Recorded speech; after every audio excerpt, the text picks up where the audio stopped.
Gainera, podiora igo behar nintzenean, nik ez nekien ez da zer nintzen, ez nekien urrea, zilarra edo zer nintzen gainera, ni entrenatzaileari galdetu nion, baina esan nion, baina zer geratu naiz, ez nekien ez da zer nintzen.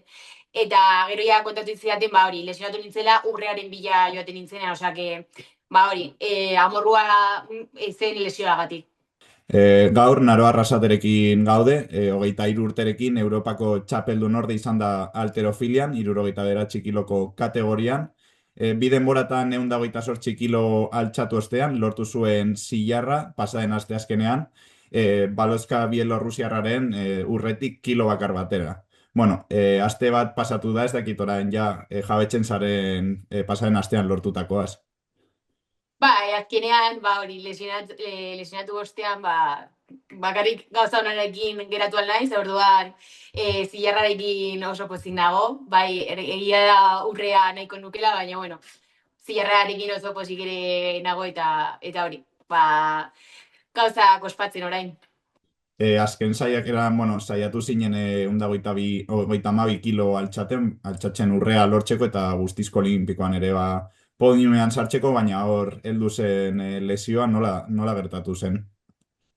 Pena handia izan zen, oso ondo sentitzen nintzelako egun horretan, eta banekin egin nuela. Baina, bueno, azken segundan, nik altxatu nuenean, hankak, eske ez naiz asko gogoratzen, baina kontatu dienagatik, justu hankak elkartzen joan nintzenean, kondoa atera zitzaidan, eta eske ez naiz asko gogoratzen, ni asko nik nuelako, eta hori, baina, bueno, pozik nago, urrearekin jolastenarekin ginelako, ez dela txantxa gutxi. Podiumeko argazkietan, bueno, ikusi alzaizu pizka bat triste holan, bueno, kostatzen zitzaizula gehian disfrutatzea, ez dakit momentu horretan amorro eman zizun lesioa gehiago edo urrea ez lortzea. Ez, dudarik gabe izan zen amorrua lesioatzegatik. Gainera, podiora igo behar nintzenean, nik ez nekien ez da zer nintzen, ez nekien urrea, zilarra edo zer nintzen gainera, ni entrenatzaileari galdetu nion, baina esan nion, baina zer geratu naiz, ez nekien ez da zer nintzen. Eta gero ja kontatu zidaten, lesionatu nintzela urrearen bila joaten nintzenean, amorrua zen lesioagatik. Eta Bai. orduan, esan duzunari begira, zu 132 kilorekin saiatu zinenean, izan zen, kapasa ikusten zinelako, zenekilako urrearen bila egan behar zinela, edo, bueno, zure buruan hori zen eukalako, ez? Ez, urrea ez nekien zela, banekien totalaren domina lortu nuela, baina ez nekien urrea zela, eta gainera, esaten dizudana, ondo sentitzen nintzen, eta banekien kilo horiek mugitzen aldituela. Entrenatzen ez ditut egin 132, baina, bueno, 130 pare bat, pare bat alditan saiatu naizelako eta egin ditudelako, zen, ondo sentitzen nintzelako eta genikela, zegoela hori, aldaketa hori, oportunitate hori egiteko. Duela gutxi irakurri nuen, elkarrizketa batean, esan zenuela ez zaizula gustatzen galtxa, evidentemente, inori. Orduan, zilar hau ikusten duzu garaipen bat moduan, edo, bueno, urrea eskapatu zaizula. Ni beti esaten diot nire entrenatzaileari kompetizioa hasi aurretik esaten diot. Nik ez dut ezer jakin nahi, ez dut jakin nahi zer egiten duten nirekin altxatzen duten pertsonak. Zeren nire, gustatzen zait altxatu altxatu ostean esatea. Naroa, izan zara zilarra edo izan zara urrea. Zeren ni joaten banaizia altxatzera eta esaten diate. Altxatzen baduzu urrea zara. Eta gero joaten naiz eta ez bat dut altxatzen, hori nini asko, amorrua ematen dit. Baina joaten banaiz eta ez badakit zer egiten dudan, nik eman behar dut nire eguneko eguna, altxaldi guztietan, nik geratzen naiz lasaiago, eguneko eguna eman badut eta badakit, ez badakit urrea edo laugarren postuan geratu behar naizen, zeran hori, badakit daukala urrea eta geratzen naizela ona, amorro bat edit, baina beste moduan ez badakite zer, ni geratzen naiz pozik, hori, eguneko eguna eman dudalako.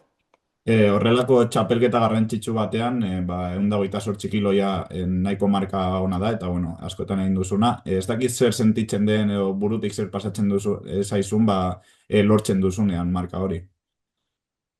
Bueno, osea, gertatu zait kompetizio honetan ez zaidala, gauza bat ez zaidala inoiz gertatu dela, nik ateratzen nintzela eta banekin altxatu behar dudala. Osea, nuela. Orduan, ba hori, neukan oso sartuta buruan, altxatu behar nuela, osea, altxatzean, ez dakit, eski ere, hainbeste lan egin dugu horretarako, ze, ez dakit, altxatzean izan zen, nola, ez dakit, sari bat, osea, horrela. Bueno, pasaden urtean brontxea lortu zenuen, aurten zilarra, kategoria ezberdinetan, baina bueno, argi dago hobekuntza nabarmena dela pasaden urtetik honetara. Bai, ni urte batean aldatu, osea, sentitu dut aldaketa pilo. Bai teknika, bai ni mentalki nola entrenatzen dudan. Eta hori, osea, egin dugu pixkat lana, errepetizioak kalitatezkoak izatea, azkenan ni joten nintzelako altxatzera nola pentsatu gabe, osea, nire nervioarekin, eta orduan lan egin dugu joatea altxatzera lasai eta pentsatzen zer egin behar dudan. Eta nik uste aldaketa hori oso ona izan dela, hori, ikusi delako asko aldatu dela teknikak eta hobeago sentitzen naizela orain konpetitzen, lehen baino. Uste duz orain, oraindik sendatu beharko zara, eta bueno, denbora pasatu beharko dela. Ez dakite, pentsatzen duzun ja urrengoan, berriz, agian saiatzen zarenean, 128 baino gehiago altxatzen, burua ere, kostatuko dela lesioan pentsatzen, edo ez duela importatuko hori. Izan da, justo, hori pentsatu dut egun hauetan asko, eta ez dakit, ez dakit nola eraman behar dudan, zire nola oraindik ez dakit zer daukadan, ez da zenbat denbora egon behar naizen kanpoan, konpetitu gabe, da gauza bat pentsatzen dudanean, esaten dudana, naroa. Etorkizunerako arazo bat da, ez pentsatu orain horrela, orain nire helburua da ondo jartzea, eta lehen baino gehiago altxatzea, orain horretan saiatzen naiz ez pentsatzen asko. Beste elkarrizketa batean esan duzu, ambulantzian esan zeniola entrenatzailari, ezenuela jarraitu nahi altxatzen, edo suposatzen dut momentuan gogorra dela, ez?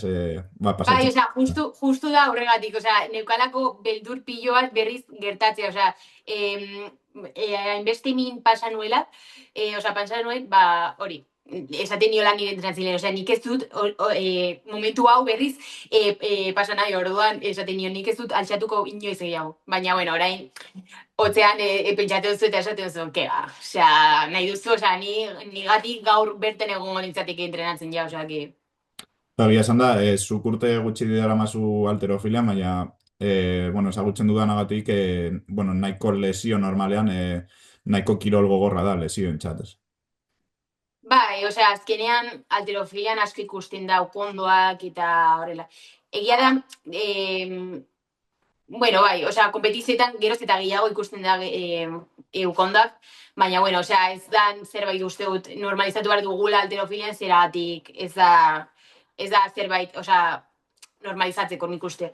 Egin behar dugula pilo nik uste hau izan dela nola puntu inflexio bat, hori, pentsatzeko, lan egin behar dugula gehiago, besoak indartzeko edo zerbait egiteko, hau berriz ez gertatzeko eta ez izateko zerbait normala. Horten, lehen esan dugun bezala, pisu aldaketa egin duzu, 63 kilotik 79, ez dakite pisu honetan gustora sentitzen zaren, edo nola egiten diren aldaketak, edo noiz erabakitzen da pisu batean edo bestean geratzea. Ni lehen, esan duzu moduan, 63 kiloko kategorian egoen, eta egia da, ez nuela goserik pasatzen, baina zaindu behar nuen nire eliketa. Orduan, justu gabonetan ni januen pilo, eta esan nuen, ama, hau geisteko gero, eta orduan idatzi nioen enteratzailean, eta esan nion, zer modu zigotzen bagara kategoriaz, nik ez nuelako gehiago pisut jaitzi nahi. Eta nire entrenatzailea esan zuen, bai, beran nahi zuen igotzea. Orduan izan zen nola perfecto. Eta hori izan zen gabonetan, asko januelako eta esan nuen, ez dut hau jaitsi nahi gehiago. Eta hori, gustatu zait, gustatu zait pixkat kategoria zigotzea, ez nuelako oso azkar igo nahi, baizik eta nahi duen muskuloa hartu eta bar, eta hori, prozesu luzeago delako. Orduan, hori, pixka bat kostatu zait, baina hori, oso ondo sentitu naiz kategoria honetan, azkenean kilo gehiago mugitzen dituzu eta hori oso indartzu sentiarazten dizu, orduan, oso ondo moldatu naiz azkenean. Bai, suposatzen du gainera, bueno, orain duela gutxi hasi zarela kategoria honetan, orduan, printzipioz etorriko dena da, hobetzea, printzipioz. Bai, hori espero dut. Azkenean, nik ikusten dudana, lesionatu diren jende guztiak gero indartxoa bueltatu direla, ni daukat, hori, esperientza hori, nire ere gertatzea. Txapelketetan, bi modalitate daude, hori, abiada eta bi denboratan, zuk hobeago moldatzen zara bi denboratan, ez dakit nola antolatzen diren indarrak, bietan joaten zaren alduzunaren gehiengoaren bila, edo pizka bat gordatzen dira indarrak hobe zaren modalitaterako. Bai, zuk esan duzu moduan, nire modalitate kutxunena eta hobe ematen zaidana da bi denbora. Eta, bueno, lehenengo daukagu abiada, eta egia da, hori teknikoagoa dela, eta niri askoz gehiago kostatzen zaidala egitea, baina gure estrategia beti da, abiadan geroz eta kilo gehiago egitea, egia da, hori, ez daidala oso ondo ematen besteekin konparatuz, baina, bueno, egiten duguna da gure bolara joan, eta hori, gero bi denboran joan, a morir. Orduan, hori da gure estrategia egitea, aliketan kilo gehien abiadan, geroz eta, gero totalean, geroz eta kilo gehiago izateko. Orain, Europako txapelketan, Espainiako selekzioak okeres banago 7 egon dira, eta, bueno, horietako beste bi euskaldunak izan dira bai, Garoa eta Malen. Vale. Agian ez dute izan, nahi zuten txapelketa, ez dakite kanpotik eta lagunak izan da bai, penaz pizka bat bizitzen den hori. Bai, azkenean ez zaigu gustatzen inori zure lagunak gaizki egitea. Baina, bueno, azkenean horrela da kirola, beti ez zaigu ondo aterako bestela denak txapeldun olimpikoak izango ginateke, eta ezen da, nik uste ateratzen zaizunean gaizki, aldaketa bat egiten duzula, eta ez dela beti momentu oso txarra, sino que, hori, asko ikasten duzula momentu horretatik, eta horrengoan indartxoago ateratzen zaela. Atxera begira, zuri, nahiko denbora gutxi daramazu halterofilian, nagusi, heldu zitzaizun ez dakit nola heldu zinen kirol honetara. Bueno, heldu nintzen crossfitaren gatik, crossfita egiten nuen, eta bertan halterofilia dago sartuta. Eta hori nire asko gustatzen zidan korrika egin, salto egin, eta bar, baina egia da pisua mugitzea oso ondo ematen zitzaidala. Eta hori, orduan, hasi ziren pixkat esaten, venga, naroa, konpetituko du halterofilian dan, eta nire beti esaten nuen ez nuen nahi, nire halterofilia ondo ematen zitzaidan, baina zitzaidan asko gustatzen. Diruditzen zitzaidan oso aspergarria, eta esaten nuen, nola egongo da bakarrik jendea altxatzen pisua, nire gustatzen zai, 1000 gauza egin, ez bakarrik pisua altxatzea. Baina, bueno, azkenean ikusten nuen, crossfita entrenatzea gatik soilik, ez dakit, Espainiako txapeldun orden geratzen nintzela, eta esaten nuen, zer gertatuko zen, bakarrik halterofilia ingo nuke, ingo banu, eta horretan entrenatzea egun osoa. Eta hori, saiatu nintzen egun batean egiten, eta bertatik geratu naiz. Jarraitzen duzu beste gauzak egiten, edo orain zentratuta zaude bakarrik halterofilian? Ez, ni nago bakarrik halterofilian zentratuta nago, halterofiliako, Leonen, dago altu rendimendoko zentru bat, eta bertan nago, eta azkenean bakarrik zaude halterofilia egiteko. Ezin duzu beste kiroleek egin. Zure izaera dela eta, suposatzen dute, hasi zinenetik argi zeneukala, onenen artean egon nahi zuenuela, ez? Izatea bakarrik denbora pasa bat, ez? osea, ni aldatu nuen nire bizitza osoa, osea, ni egun batetik bestera Madrilera joan nintzen alterofilia egitera, eta ni ganekien, osea, ez dela izan behar Espainiako txapelduna bakarrik izateko, osea, ni nahi nuen askoz gehiago, eta, bueno, horretan gaude lanean. Txetik ateratzea kostatu zitzaizun, edo, bueno, ba, zenukan argi, ba, agian kirol honetan dedikatzeko, ba, txetik denbora, osea, kanpo denbora gehiago pasa behar zenuela. Bueno, esan dizan moduan, egiten nuen crossfita eta asko gustatzen zitzaidan eta alterofilia ez zitzaidan hainbeste gustatzen. Orduan esaten nuen, ni alterofilia egin behar badut, Iruñetik kanpo joan behar naiz. Zeren nik ikusten dituen nire lagunak crossfita egiten eta niri pena handia ematen zidan eskina batean egitea bakarrik alterofilia. Orduan, hori esan nuen, nik alterofilia egin nahi badut, joan behar naiz hemendik. Eta Madrilera joan nintzen, bakarrik alterofilia egitera, eta egin nuen pizkandola begiak itxiekin, esaten agur, osea, ez dute crossfita gehiago egin nahi, baina, bueno, vamos, osea, ni nahi nuen egin crossfita, baina, bueno, izan zen, ez dakit, aldaketa oso handi bat, baina oso pozik nago aldaketa honekin. Egia da ere kirol hauek ematen dizutela aukera, ba, hainbeste nazioarteko txapelketekin, ba, agian txikitan edo gazteagotan pentsatzen ez nuen herrialdeak bizitatxera, ez? Eta beste leku batzuetara joatea. Eta, bueno, nik altismoa egiten nuen txikitatik, eta nire, nire, nire helburua zen, Espainiak txapelketara bat, osea, batera klasifikatzea, ez, edo joatea. Eta orain, hori, munduko txapelketa bat joatera, edo zerbait, osea, da nola txikitatik izan dudan helburu bat, eta orain egitea, joa, izan da, kirol batean ez nuela bat ere espero, osea, txikitan ez nuelako ezagutzen, baina, bueno, oso esperientziak onak dira azkenean. Helburua kiroletan beti izaten da ba, Joku Olimpikotara heltzea, ez dakite, bueno, 2028ak lesioaren gatik eta orain hasten direla sailkapenak sail ikusten duzu, edo ja begiratzen duzu ba, 2032ra. A ber, osea, nire ametsa, eta nik uste dut kirolari guztina, hori, olimpiar joko da batera joatea dela, baina, bueno, oso zaila ikusten dut, bueno, Los Angelesera joatera, 2028a. Hori, lehenengo lesioaren gatik, aurten hasten delako klasifikazio eta ez nago lako ondo. Eta, bueno, azkenan ere, oso klasifikazio zaila delako eta oso gogorrak. Eta, bueno, ezen dudanan bezala oso gogorra da, eta nik uste helburu oso ambiziosoa dela, baina, bueno, ez dugu inoiz ate hori itxi behar, osea, que ezin bada 2028an, 2032an izatea. Zaila da gian hain urruneko helburu bat jarrita egia da ba, urtero daudela txapelketa garrantzitsuak, baina zaila da motivazioa mantentzea edo bueno, beste helburu batzuekin nahiko.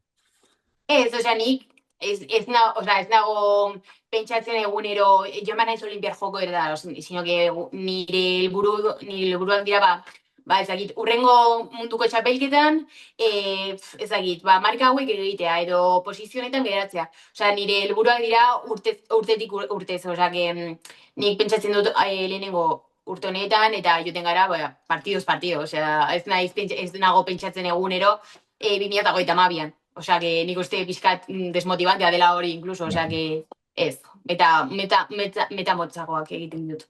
Eta urte honetan, suposatzen dut, lesioaren arabera, zure helburuak batzuk edo besteak izango direla, ez, itxaron beharko duzu. Bai, noski, bai. Pizka bate amaitzen joateko, zer esango zenuke dela kirol honek, bueno, ematen dizun honena, eta, bueno, egunero jarraitzera laguntzen dizuna. Nik uste alterofilia dokara zerbait, bakarrik alterofilia egiten duguna, sentitu aldugulako. Osea, hori, joatea munduko txapelketa batera, edo Europar txapelketa batera, eta tarima horretan altxatzea, ez? Osea, da nola sentimendu bat, ezakit edo adrenalina hori altxatzeko zure errekorra baino kilo bat gehiago, edo dauka zerbait alterofilia ez dakidala zer esan dela, baina ezakit, dauka zerbait engantzatzen dizula, eta beti nahi duzula pixka gehiago, eta gero, eta gutxiarekin konformatzen zarela. Orduan, niretzat, hori, pixkat adikzio hori eta aukala. Eta, bueno, pasaren astean bizi zenuen agian, bueno, aurpegi txarrena, ez dakite zein lesioak izan daitezkeen kirolaren txarrena, edo zer, bueno, zer ematen dizu, osea, zer uste duzu dela alterofiliaren txarrena, zerbait txarra badauka. Bueno, nik uste lesioak azkenean, ez? Jo, ba, zure eguneroko kirola momentu batean, ba hori, lesio batengatik, ez egitea, osea, ezin egitea, ba, oso, ez dakit, estresantea da, edo ez dakit nola esan, da palo bat, osea, Bai. baina, bueno, nik uste elitezko kirola, ba, horretara jolasten dugu, osea, gure gorputza limitera jartzea, eta ba, badakigu arrisku hori ari garela, arriskuarekin ari garela jolasten. Eta borobiltzeko amets bat, Olinpiar joko betera jote. perfecto. Ba, eskerrik asko elkarrizketagatik, eta, bueno, espero dute alik eta azkarren ba osatzea ukondoa. Mila esker.